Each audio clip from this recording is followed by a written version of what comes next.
దాన్ని ఎందుకు రాజకీయం చేస్తున్నారు? మీ తప్పేం లేకపోతే దర్యాప్తును ఎదుర్కోవచ్చు కదా, గతంలో అనేక మంది కూడా హాజరయ్యారు కదా అనేది కాంగ్రెస్ ప్రశ్నిస్తోంది. ఏమంటారు మీరు దీని మీద?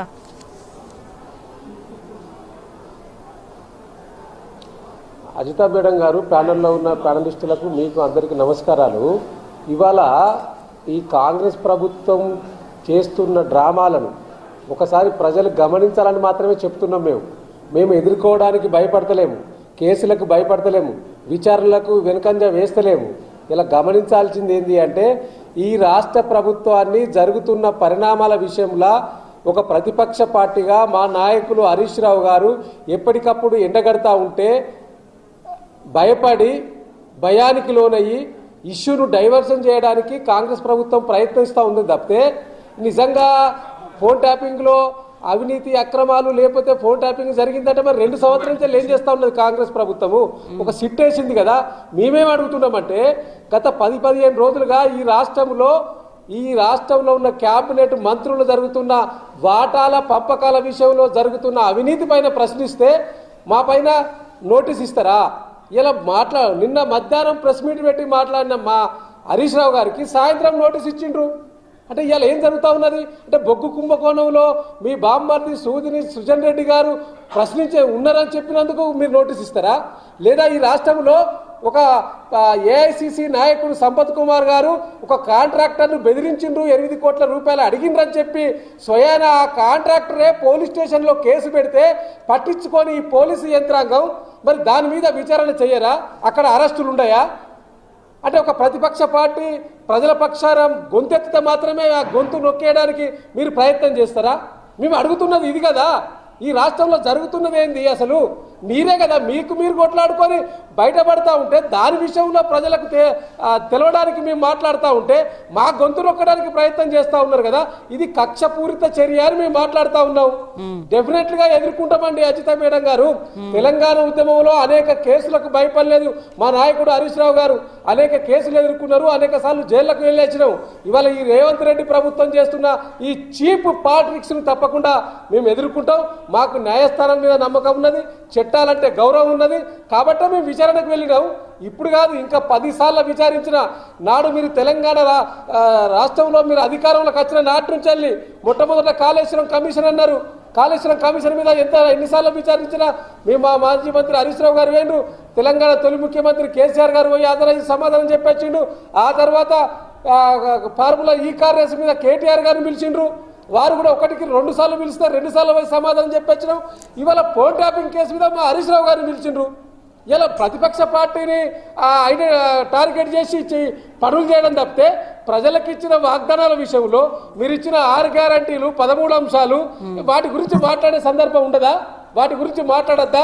అది మాట్లాడుకుంటూ ఉండడానికి కదా మీరు చేస్తున్న ప్రయత్నం అంతా కూడా. ఇవాళ ఈ రాష్ట్ర ముఖ్యమంత్రి గారు పెట్టుబడుల పేరు మీద దావోస్ వెళ్ళిండు. ఈ రాష్ట్రంలో ఇంకేది మాట్లాడద్దు, రేపు మున్సిపల్ ఎన్నికలు వస్తూ ఉన్నాయి, మున్సిపల్ ఎన్నికల్లో బీఆర్ఎస్ పార్టీ క్షేత్రస్థాయిలోకి వెళ్ళొద్దు, ఈ బీసీలనే ఉండాలి, మీటింగ్లు పెట్టుకోకుండా చేయాలని ఒక కుట్రపూరితంగా డైవర్షన్ పాలిటిక్స్ లో భాగంగానే ఇవాళ మా నాయకుడు హరీష్ రావు గారికి నోటీస్ ఇచ్చారు తప్పితే అందులో వాస్తవం లేదని మేము చెప్పడం కాదు. గతంలో సిద్దిపేటకు సంబంధించిన ఒక నాయకుడు వ్యక్తిగతంగా హైకోర్టుకు వెళ్ళిండు. హైకోర్టుకు పోతే హైకోర్టు కొట్టేస్తే సుప్రీంకోర్టుకు పోతే సుప్రీంకోర్టు కూడా డిస్మిస్ చేసింది కదా కేసును. ఇదే అట్లా పసలేదని చెప్పి సుప్రీంకోర్టే చెప్పింది కదా. సో కాబట్టి ఇలా దీంట్లో ఏముండదండి. ఇలా 2 సంవత్సరాలుగా దీన్ని సాగదీస్తూ ఒక సిరీస్ మోడల్లో నెట్ఫ్లిక్స్లో సిరీస్ ఎట్లా నడుస్తాయో కొత్తగా సిరీస్ విడుదల చేసినట్టు ఇలా రాష్ట్ర ప్రభుత్వం ముఖ్యమంత్రి రేవంత్ రెడ్డి గారు ఈ యొక్క కొత్త సిరీస్ను ఇలా హరీష్ రావు గారి పేరు మీద విడుదల చేసినట్టు స్పష్టంగా కనిపిస్తూ ఉన్నది. తప్పకుండా మాకు న్యాయస్థానం మీద నమ్మకం ఉన్నది. మీరు ఎన్నిసార్లు విచారించినా మేము హాజరవుతాం. కాకపోతే తెలంగాణ రాష్ట్ర ప్రజల పక్షాన మేము అడుగుతున్నది ఒకటే, ఇలా మీరు క్యాబినెట్ మంత్రులు ఎవరి వాటా ఎంత అని చెప్పి కొట్లాడుకుంటా ఉన్నారు. కొండ సూర్యకు సంబంధించిన విషయం మనం చూసినాం. ఇదే సమ్మక్క సారక్క టెండర్ల విషయంలో ఇదే పొంగులేటి శ్రీనివాసరెడ్డి గారు ఆ టెండర్ తీసుకోవడానికి ఇవను సైడ్కి చేసిందని చెప్పి దేవాదాయ శాఖ మంత్రిగా ఇచ్చిన టెండర్లను R&Bకి మార్చే సంగతి మనం చూడలేదా? అలా జరిగిన కొట్లాట చూడలేదా? ఇవాళ మేము చెప్పడం కాదు, స్వయంగా కొండ సూర్యక మంత్రి గారే చెప్పిండ్రు కదా.